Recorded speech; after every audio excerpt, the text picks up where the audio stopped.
నమో వెంకటేశాయ.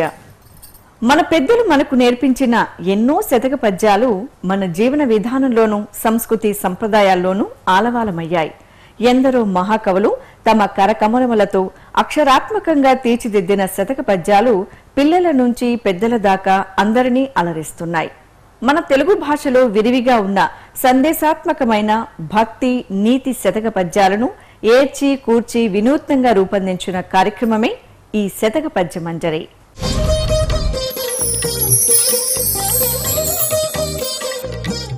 పదకవితా పితామహుడు సంకీర్తన సార్వభౌముడైన శ్రీమాన్ తాళ్లపాక అన్నమాచార్యుల వారు తన ఇష్టదైవమైన శ్రీ వెంకటేశ్వర స్వామి వారిపై రచించి కీర్తించిన శ్రీ వెంకటేశ్వర శతక పద్యాన్ని డాక్టర్ మేడసాని మోహన్ గారి మధురమైన మాటల ద్వారా విందాం.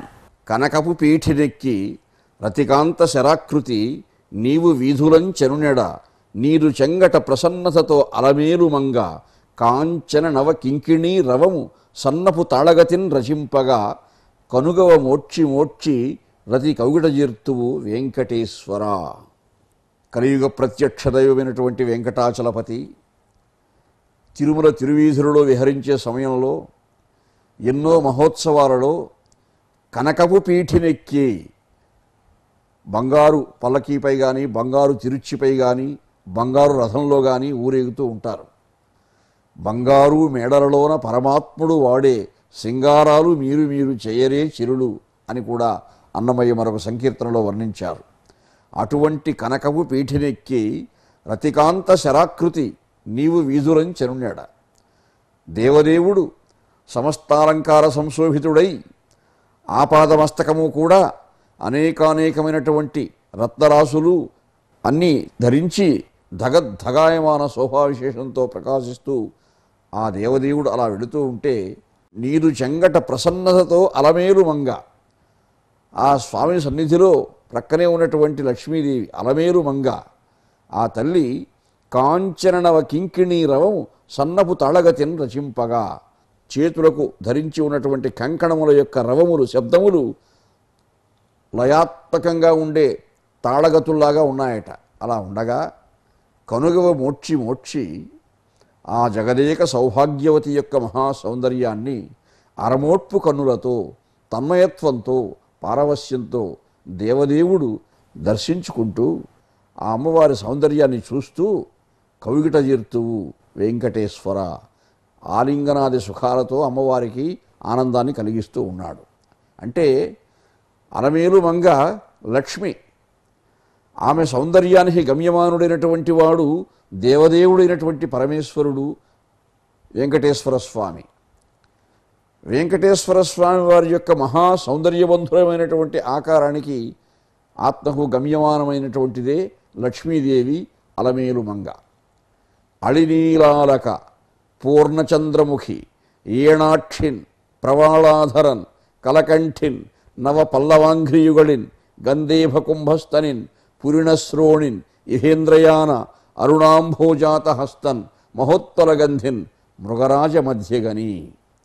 అలనాడు ద్వాపరయుగంలో రుక్మిణీదేవి గౌరీదేవి మందిరంలో అర్చనాది పూజాధికారంతా కూడా నిర్వహించేలా వస్తూ ఉంటే అమ్మవారు నూతన వధూమణిగా వేయించేస్తున్న సమయంలో అత్యద్భుతమైనటువంటి ఆ మహాసౌందర్యాన్ని చూచి అందరూ ఆశ్చర్యపడ్డారట. ఆశ్చర్యపడుతూ అనుకున్నారట, ఈ మహాసౌందర్యానికి గమ్యమానుడు తగినటువంటి వాడు కృష్ణుడే అని. ఆ కృష్ణుడే ఇప్పుడు వెంకటేశ్వర స్వామి, ఆ రుక్మిణియే ఇప్పుడు లక్ష్మీ అమ్మవారు అలమేలు మంగ. ద్వాపరయుగంలో రుక్మిణీదేవిగా ఉన్నటువంటి అమ్మవారే ఈ కలియుగంలో పద్మసరస్సులో అలమేలు మంగగా ఆవిర్భవించారు. అందరూ అనుకున్నారు అలాగా. అందుకే అమ్మవారు కూడా కృష్ణుని అలా ఏకాగ్రతాబంధురమైనటువంటి చిత్తవృత్తితో పరిశీలించారట. అన్నాడు కనియన్ రుక్మిణి చంద్రమండలముఖున్ కంఠీరవేంద్రావలగ్ను నవాంభోజదళాక్షు చారుతర వక్షున్ మేఘ సంకాసదేహున్ నగారాతి గజేంద్రహస్తనివ బాహున్ చక్రి పీతాంబరున్ ఘనభూషాన్వితు కంబుకంఠు విజయోత్కంఠున్ జగన్మోహనున్. జగన్మోహనుడైనటువంటి కృష్ణ భగవానుడు అలనాడు ద్వాపరయుగంలో జగన్మోహనుడైనటువంటి కృష్ణ భగవానుడే ఈ యుగంలో కలియుగంలో వెంకటేశ్వర స్వామి. ఆ వెంకటేశ్వర స్వామి యొక్క మహాసౌందర్యమంతా కూడా అలమేలు మంగకు అంకితమవుతున్నది.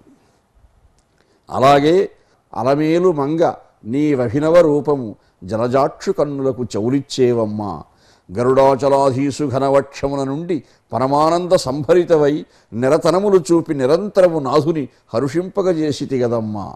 శశికిరణములకు చెరువుగు చూపులు విశదముగా మీన వెదజల్లుచు రసికత పంపున కరగించి ఎప్పుడు నీ వశము చేసుకుంటి వల్లభుని ఓయమ్మా అని కూడా మరొక సంకీర్తనలో అన్నమాచార్యుల వారు అమ్మవారి యొక్క సౌందర్యంతో ఎలా స్వామిని ప్రసన్నం చేసుకుంటున్నారో అద్భుతంగా వర్ణించారు.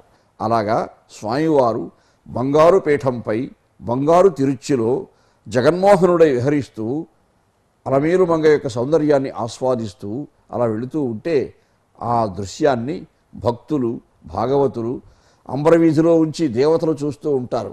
అలాగా అలమేలు మంగ వెంకటేశ్వర స్వామి వారి యొక్క జగదేక సౌభాగ్యవంతురమైనటువంటి రూపాలు తిరువీధుల్లో ఎలా ఊరేగుతూ ఉన్నాయో ఆ ఉత్సవాల్లో ఆ ఊరేగింపులలో ఉన్నటువంటి ఇంపులు సొంపులు అన్నీ కూడా అన్నమాచార్యుల వారు ఆనాడు ఆయన స్వయంగా చూచి ఉంటారు, అనుభవించి ఉంటారు.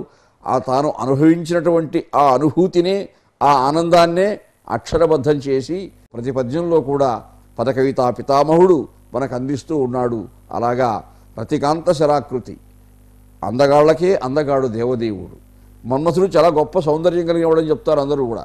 కానీ అటువంటి సౌందర్యాన్ని కూడా సృష్టించినవాడు కాబట్టి ప్రతికాంత శరాకృతి, అటువంటి దివ్యమైనటువంటి ఆకృతితో వెంకటేశ్వర స్వామి వారు తిరువీధులలో విహరిస్తూ ఉంటే అలమేలు మంగ అమ్మవారు అంతగా ఆనందిస్తూ ఆమె కూడా ఊరేగుతూ ఉన్నారు. ఆ ఊరేగే విన్యాసాన్ని విలాసాన్ని ఎంత ఆనందబంధురంగా చూచాడో అన్నమయ్య ఆనాడు తాను పరవశించినటువంటి ఆ దృశ్యాన్ని మనకు అద్భుతంగా ఈ శతకంలో అందించాడు. అన్నమాచార్యులు వారి ఇహపర మంత్రమైన శ్రీ వెంకటేశ్వర శతక పద్యాన్ని విన్నారు కదా.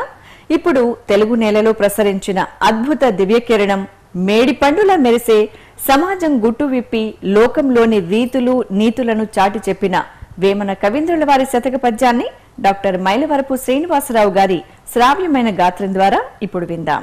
కొంపలో నన్నున్న కోర్కెలు ఛేదించి హృదయమట్టె తాను పదిలపరచి గృహము నిల్పువాడు బహుతత్వవేదిరా విశ్వదాభిరామ వినురవేమ. ఒక మాటని బట్టి ఆ భావాన్ని చాలా గ్రహించేలా చేయడం అనేది వేమనకి పుట్టుకతో వచ్చినటువంటి విద్య.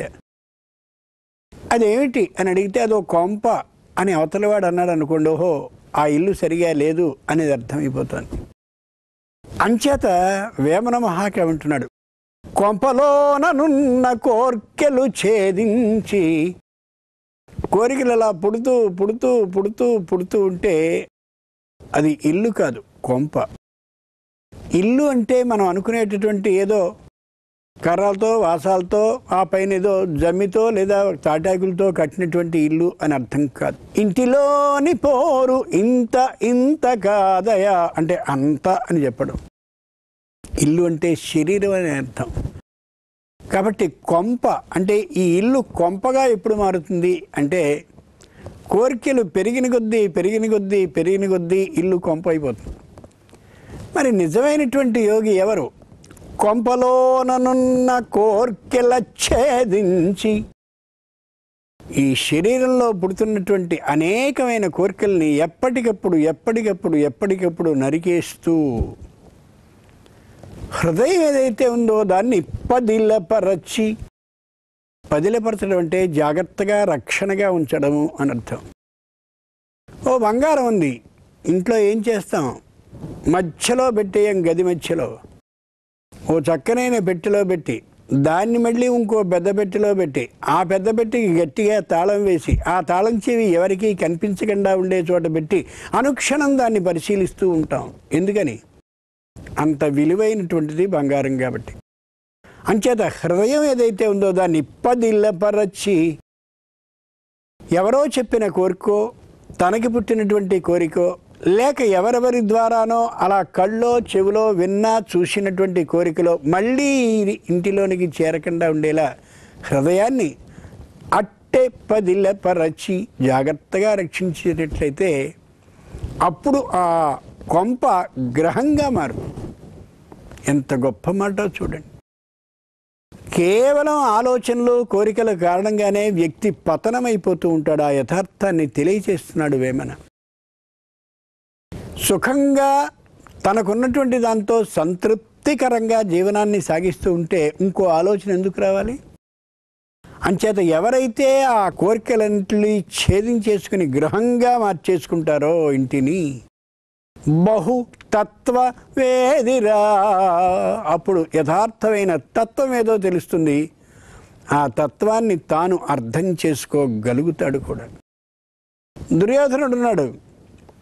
నిజంగా దుర్యోధనుని తండ్రి అయినటువంటి ధృతరాష్ట్రుడు అంధుడు, గుడ్డివాడు అయినటువంటి కారణంగా, పుట్టుగుడ్డి అయిన కారణంగా అసలు రాజ్యమే వాడికి లేదు, తండ్రికే లేదు. తండ్రికే రాజ్యం లేనప్పుడు కొడుక్కి వాటా ఎలా వస్తుంది? అసలు లేనే లేదు వీడికి కూడా. కానీ ఎందుకు వీళ్ళతో అనవసరంగా ఇబ్బంది అనే ఆలోచనతో అర్ధరాజ్యాన్ని స్వయంగా వాళ్ళకి ఇచ్చేశారు. అసలు రాజ్యానికి అర్హత లేనటువంటి ధృతరాష్ట్రుని పుత్రుడైన దుర్యోధనునికి అర్ధరాజ్యం వచ్చిందిగా, ఆనందపడొచ్చుగా. అలా అనుకోలే. వాడి గృహాన్ని కొంపగా మార్చుకున్నాడు. ఎలా మార్చుకున్నాడు? ఆ పాండవులకు వచ్చిన అర్ధరాజ్యం కూడా నాకు కావాలి అని. అది కోరిక అంటే. అంచేత నిజంగా గృహంగా ఉన్నటువంటి అతడి ఇల్లు అంటే శరీరం ఆ పాండవుల అర్ధరాజ్యాన్ని కూడా కాజేయాలనే ఆలోచన రాగానే కొంప అయిపోయింది. ఏదో భగవంతుడు మనకు ఉద్యోగం ఇచ్చాడు, దాని ద్వారా జీతాన్ని సంపాదించుకుంటున్నాం, పిల్లల్ని పెంచాం, పెద్ద చేశాం, వాళ్ళకి ఉద్యోగాలు వచ్చాయి, వాళ్ళు ఏదో సంపాదిస్తున్నారు, అందరిలోనూ ఐకమత్యం చక్కగా ఉంది, కుటుంబం సుఖంగా నడుస్తోంది. ఇక్కడి వరకు గృహమే, ఇల్లే. అక్కడి నుంచి ఇంకేదైనా దురాలోచన కానొస్తే, కోరిక అంటే దురాలోచన అని అర్థం చేసుకోవాలి. ఇక్కడ మనం బాగానే ఉన్నాను రా, కానీ బాబాయ్ వాళ్ళు బాగున్నారు, పిన్ని వాళ్ళు బాగున్నారు, అత్త వాళ్ళు బాగున్నారు, వాళ్ళు కూడా ఎందుకురా బాగుండడం, మనం బాగుంటే బాగుండును కదా. ఇది ఈ ఇంటిని కొంపగా మార్చేది. అందరూ సుఖంగా ఉండాలనేటటువంటి ఆలోచన కలిగి ఉండడం సరైనటువంటిది. మనం మాత్రమే బాగుండాలి అని అనుకోవడం ఇంటిని కొంపగా మార్చేది. అంచేత వేమన మహాకవి స్వయంగా తెలియచేస్తున్నాడు, ఇంటిని ఇంటిగా కానీ నువ్వు ఉంచుకున్నట్టయితే బహుతత్వ వేదిరా, అమోఘమైనటువంటి యోగాన్ని తెలుసుకోగలిగిన వాడు అవుతావు, సృష్టికి సంబంధించిన రహస్యాన్ని అర్థం చేసుకోగలిగిన వాడు అవుతావు, బుద్ధి సుఖంగా ఉంది కాబట్టి చక్కగా ఆలోచించగలిగిన వాడు అవుతావు, 10 మందికి మంచిని ప్రబోధించగలిగిన వాడు అవుతావు. బాగా గుర్తుంచుకో, ఇంటిని ఎప్పుడు ఇల్లుగానే ఉంచు తప్ప కొంపగా మార్చుకోవద్దని హెచ్చరిస్తున్నాడు పరోక్షంగా. విన్నారు కదా వేమన కవీంద్రుల వారి శతక పద్యాన్ని. ఇప్పుడు అష్ట దిగ్గజ కవుల్లో ప్రముఖుడైన ధూర్జటి కవీంద్రుల వారి శ్రీకాళహస్తీశ్వర శతక పద్యాన్ని డాక్టర్ మాడుగుల నాగపని శర్మ గారి మధురమైన గాత్రం ద్వారా విందాం. మలభూయిష్ఠ మనోజధామము సుషుమ్నాద్వారమో 6 కుండలియో పాదకరాక్షయుగ్మములు షట్కంజంబులో మోముదా జలజంబో నిటలంబు చంద్రకళయో సంగంబు యోగంబు గాసిలి సేవింతురు కాంతలన్ భువిజనుల్ శ్రీకాళహస్తీశ్వర. స్త్రీ సంగమం కోసం మానవుడు పరిగెడుతూ ఉంటాడు. ఇదేమి యోగమా? మలభూయిష్టమైనటువంటి మనోజ ద్వారము అదేమైనా సుషుమ్నా నాడియా? నీ శరీరంలోనే ఉన్న ఇవి కూడా అటు నుంచి ఇటు తిరిగితే ఇవి కనిపిస్తాయి అన్నాడు. 6 నూగారు, అది కుండలి కాదు. పాదకర అక్షయుగ్మములు, పాదములు, చేతులు, కన్నులు, ఈ 6 షట్కంజములు కాదు, ఆ షట్పద్మాలు వేరే. ఏమిటా షట్పద్మాలు? మూలాధారము, స్వాధిష్టానము, మణిపూరము, అనాహతము, విశుద్ధము, ఆజ్ఞ. ఇవి 6 చక్రాలు. కుండలీ కుటిలాకార సర్పవత్ పరికీర్తిత. సా శక్తి చాలితాయేన సముక్తో నాత్ర సంశయః. కుండలిని శక్తి శరీరములో మూలాధారములో చుట్టుకొని ఉంటుంది. ఈ సర్పము 3.5 చుట్టలు చుట్టుకొని ఉంటుందట. ఆ నర అయ్యాక కొంచెం తల ఇలా పెట్టుకుని ఉంటుంది. ఎవడైతే దీన్ని మేల్కొల్పితే అది ఇలా ఇలా ఇలా ప్రసరించి సహస్రారము దాకా వస్తుంది ఆ శక్తి. అందుకనే ఆలయంలో ప్రదక్షిణలు చేసేటప్పుడు 3.5గా చేయమన్నారు. ఇది కుండలిని శక్తి యొక్క రహస్యం. 3 సార్లు సంపూర్ణముగా చేసి 4వసారి ఇలా వెళ్ళి సగమే చెయ్యాలి. అప్పుడు ఆలయం లోపలికి వెళ్ళాలి. అంటే 3.5 అవుతుంది. ఎందుకు 3.5 పర్యాయాలు ప్రదక్షిణాలు చేయాలి అంటే కుండలిని శక్తి మేల్కొనడానికి ఒక హేతువు, ఒక కారణం ఏర్పడుతుంది. అందువల్ల 3.5 పర్యాయాలు చెయ్యాలి అన్నారు ప్రదక్షిణలు. ఎప్పుడైనా ఏదో 108, 500, 1008 ఇలా మొక్కుబడుల సంగతి వేరు. ఇంకా వాళ్లకు తప్పకుండా కుండలిని యోగం కలుగుతుంది అలా చేస్తే. సహజంగా చేసేటప్పుడు 3.5 పర్యాయాలు చెయ్యాలి అన్నారు. ఆ సుషుమ్నా నాడి కదలాలి అన్నారు. సుషుమ్న అంటే ఇళ, పింగళ, సుషుమ్న మధ్యలో ఇడానాడి, పింగళానాడి. ఇడ ఎడమవైపు ఉంటుంది, పింగళ కుడివైపు ఉంటుంది, సుషుమ్న అనే నాడి మధ్యములో ఉంటుంది. ఈ నాడీ మండలం మామూలుగా అందరికీ ఉంటుంది. కానీ ఇది చైతన్యమై మేల్కొల్పితే అందులో శక్తి ఉద్భూతమవుతుంది. 6 కమలాలు వికసించుకుంటాయి. వాడు జ్ఞాని, యోగి అవుతాడు. ఇది కేవలం శరీర కర్మ మాత్రమే కాదు, హృదయం ఉండాలి, తపస్సు ఉండాలి, మంత్రము ఉండాలి, అనుసంధానం చేయాలి. అటువంటి వాడికి జ్ఞానము ఆవిర్భవిస్తుందన్నాడు. అందువల్ల మలభూయిష్ఠ మనోజధామము సుషుమ్నాద్వారమో 6 ఏమన్నా కుండలియా? అది కాదు. పాదకర అక్షయుగ్మములు షట్కంజంబులో కావు. మోముతా జలజంబో ఇది పద్మమా? కాదు. ఎప్పుడవుతుంది పద్మము? యోగశక్తిని మేల్కొల్పితే ఇవన్నీ అవి అవుతాయి. నిటలంబు చంద్రకళయో ఇది చంద్రకళ వలె భాసిస్తుందట నీవు యోగశక్తిని మేల్కొల్పితే. లేకపోతే ఉట్టి నిటలంబు చంద్రకళయో సంగంబు యోగంబో, స్త్రీ సంగమము యోగము కాదు. ఆ పరాత్పరుడి యొక్క శక్తిచే నీవు సంగమము చెయ్యగలిగితే అది యోగము. గాసి కాంతల కోసం వెళుతూ ఉంటారు. ఇది కాదయ్యా, ఇలా తిరుగు యోగం అవుతుంది నీకు అని అద్భుతమైన యోగ విద్యా రహస్యాన్ని చెబుతూ ఉన్నాడు. ఆ యోగము అనేది యోగ కర్మసు కౌశలం, యోగ చిత్తవృత్తి నిరోధ. ఎన్ని అనుకూలాలు, ఎన్ని అద్భుతమైన మాటలు మన వాళ్ళు చెప్పారు. అటువంటి యోగ విద్యా నిపుణుడు కావాలి మానవుడు అని. ఇవి ఎప్పుడు ఈ కుండలిని శక్తి మేల్కొనడం అనేది 2 పాదములు కలిగిన మానవుడు నిలువుగా ఉంటాడు కాబట్టి వీడికి మాత్రమే సాధ్యమవుతుంది. తక్కిన జన్మలు ఇలా ఉంటాయి.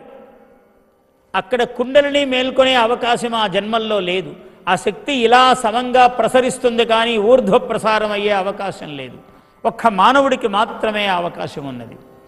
అందువల్ల ఈ పద్యంలో యోగ విద్యా నిపుణుడవు కావయ్యా, తస్మాత్ యోగీభవ అర్జున అన్నాడు కృష్ణుడు కూడా. నువ్వు యోగివికా అన్నాడు. యోగీ భవ యోగీ భవ యోగీ భవ మానవ అని రాశాను. అలా యోగీభవ మానవ. ధూర్జటి కవీంద్రుల వారి శ్రీకాళహస్తీశ్వర శతక పద్యాన్ని ఇంతవరకు విన్నారు కదా. ఇప్పుడు మారణ కవీంద్రుల వారి శతక పద్యాన్ని డాక్టర్ కెవి శ్రీరంగనాయకి గారి శ్రావ్యమైన మాటల ద్వారా విందాం. తనకు నదృష్టరేఖ విషదంబుగ కల్గిన కాని లేనిచో జనునకు ఎయ్యడన్ పరుల సంపద వల్ల ఫలంబులేదుగా కనుగవలసగా తెలివి కలిగిన వానికి కాక గురుడికిన్ కనుపడవెట్లు వెన్నెలలు కాయగా అందొక రూపు భాస్కరా. ఈ పద్యంలో కవి అదృష్ట మహిమని గురించి వివరిస్తున్నాడు. అదృష్టం ఉన్నవాడి పరిస్థితి ఎలా ఉంటుంది, అదృష్టం లేనివాడి పరిస్థితి ఎలా ఉంటుంది అనే విషయాన్ని ఒక గుడ్డివాడితోటి పోలిక చెప్పి మనకి తెలియచేస్తున్నాడు. అదృష్టరేఖ నిజానికి అదృష్టం కనిపించదు, దురదృష్టం కనిపించదు. కాకపోతే లోకంలో సుఖాలు అనుభవిస్తున్న వాళ్ళని చూసి వాడు అదృష్టవంతుడు అంటాం, ఎంతో కష్టాలు పడుతున్న వాళ్ళని చూసి వీళ్ళు దురదృష్టవంతుడు అంటున్నాం. ఈ అదృష్టం అనేటటువంటిది రేఖామాత్రంగా కొంచెమైనా నుదుట పరమాత్మ వ్రాసి ఉన్నట్లయితే వాడి జీవితం వేరుగా ఉంటుంది. అది విషదంబుగా కలిగిన కానీ పూర్తిగా అదృష్టం ఉండాలి. ఈ అదృష్టం అనేది ఎలా ఉంటుంది అంటే, కొంతమందికి ఒక్కసారి చదివితే వచ్చేస్తుంది, ఆ చదివినదే పరీక్షల్లో వస్తుంది, బాగా వ్రాయగలుగుతారు, మంచి సాధన ఉంటుంది, ఉత్తమ శ్రేణిలో ఉత్తీర్ణులు అవటానికి వీలుంటుంది. కొంతమంది ఎంతో కష్టపడతారు, పొద్దుగూకులు చదువుతూ ఉంటారు, చదివింది వచ్చినట్లుగా ఉంటుంది, పరీక్షా సమయంలో వ్రాయలేకపోతూ ఉంటారు. ఇది దురదృష్టం. ఒక్కసారి చదివితే రావటం అదృష్టం. ఈ అదృష్ట రేఖ విషదంబుగా కలిగిన, బాగా స్పష్టంగా ఉండాలి, చక్కగా ఉండాలి, కనిపించేటట్లు ఉండాలి, అది వివరంగా ఉండాలి, అధికంగా ఉండాలి. అదృష్టరేఖ కనుక లేకపోతే ఆ లేనటువంటి మానవుడికి ఎయ్యడన్ పరుల సంపద వల్ల, ఇతరులకు ధనం ఉన్నందువల్ల ఈ అదృష్టం లేనివాడికి ఏ విధమైన ప్రయోజనం ఉండదు. అదృష్టవంతుడైన వాడికి వాడి దగ్గర ధనం లేకపోయినా, ఎవరి దగ్గరైనా ధనం ఉంటే ఆ ధనం వాడికి అందుతుంది. కొంతమందికి ఉన్న ధనం కూడా ఊడిపోతుంది. ఇది దురదృష్టవంతుడి యొక్క లక్షణం. దాన్నే భాగ్యరేఖ అంటారు, అదృష్ట రేఖని. ఆ భాగ్యం అనేది ఎక్కడ మనకి భగవంతుడు రాసిపెట్టుంటే నట్టడవికి వెళ్ళి కూర్చున్నా మన దగ్గరకు సమస్త పదార్థాలు వస్తాయి. ఈ భాగ్యరేఖ లేనప్పుడు మనం ముత్యాలు పంచేవాళ్ళ దగ్గరికి వెళ్ళినా మన దగ్గరికి వచ్చేసరికి ముత్యాలు కాదు కదా, ఒక దోసెటి బియ్యం కూడా మిగలవన్నమాట.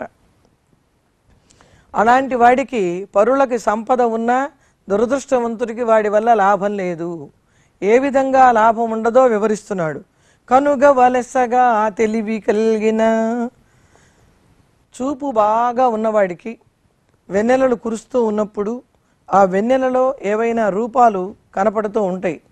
ఒక రూపు, ఒక వస్తువు ఉన్నట్లు కనపడుతుంది. చూపు లేనివాడికి వెన్నెల కాసినా ఒకటే, పట్ట పగలైనా ఒకటే. ఆ వెన్నెలలో ఏం కనపడుతుంది? గుడ్డివాడికి వెన్నెలలో వస్తువులు కనపడనట్లే దురదృష్టవంతుడైన వాడికి ఎక్కడికి వెళ్ళినా ప్రయోజనం ఉండదు, ఇతరుల వలన లాభం అనేది అసలు ఉండదు. కనుక మానవుడి యొక్క జీవితం అంతా అదృష్టం మీద ఆధారపడి ఉంటుంది. అంధదీపికా న్యాయం అని సంస్కృతంలో ఒక న్యాయం ఉంది. అంటే గుడ్డివాడి చేతిలో దీపం, ఆ దీపం పట్టుకున్నందువల్ల గుడ్డివాడికి పాపం వెలుతురు కనపడదు. ఆ దీపం ఎలా ఉందో ఎక్కడుందో తెలియదు, దగ్గరగా పట్టుకుంటే సెగ తగిలి మరింత బాధకి కారణమవుతుంది. ఇది దురదృష్టంలో మరొక భాగం. అలాగే బధిర శంఖ న్యాయం. బధిరుడు అంటే చెమిటివాడు. ఆ చెమిటివాడి చెవిలో మనం ఎంతగానో శంఖాన్ని మన బలం కొద్దీ ఊదినా, పెద్దగా శబ్దం వచ్చేటట్లు చేసినా పాపం వాడికి వినపడదు.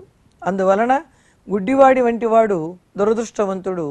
అదృష్టవంతుడు కళ్ళు కలిగినవాడు. ఈ కళ్ళు కలిగిన వాడికి చీకటిలో చిన్న దీపంతోనైనా ఏ వస్తువునైనా వెతుక్కోగలుగుతాడు, పొందగలుగుతాడు, సాధించుకోగలుగుతాడు. పుట్టి గుడ్డువాడికి వెన్నెల కురుస్తున్నా కూడా ఆ వెన్నెల యొక్క అందము తెలియదు, వెన్నెలలో పదార్థాలు గోచరించవు. కనుక గుడ్డివాని వలె దురదృష్టవంతుడు ఉంటాడు, కళ్ళు కలిగిన వాని వలె అదృష్టవంతుడు ఉంటాడు అని ఈ గుడ్డివాడికి గుడ్డితనం లేనివాడికి ఇద్దరి ద్వారా అదృష్టవంతుణ్ణి దురదృష్టవంతుణ్ణి కవి లోకానికి పరిచయం చేశాడు. అంధస్య దీపో బధిరస్య గీతం మూర్ఖస్య కిం ధర్మకథా ప్రసంగ. గుడ్డివాడికి అద్దం చూపించినా ప్రయోజనం లేదు, వాడి ముందు దీపం పెట్టినా ప్రయోజనం లేదు. అలాగే చెవిటివాడి దగ్గరికి వెళ్ళి గంధర్వగానం వినిపించినా అస్సలు లాభం లేదు. మూర్ఖస్య కిం ధర్మకథా ప్రసంగ. మూర్ఖుడి దగ్గరికి వెళ్ళి ధర్మబద్ధమైన కథలు చెబితే ఏం లాభం ఉంటుంది? మూర్ఖుడైన వాడు మూర్ఖునికి తగిన మాటలను వింటాడు, కానీ మంచి మాటలు అసలు వినడు. ఈ మూర్ఖుల్ని మానవులే సంతోషపెట్టలేరు అని కాదు, బ్రహ్మ కూడా సంతోషపెట్టలేడుట. బ్రహ్మే మూర్ఖుణ్ణి సంతోషపెట్టలేడు అంటే ఇక మానవులు సంతోషపెట్టే ప్రయత్నం చెయ్యటమే వ్యర్థము.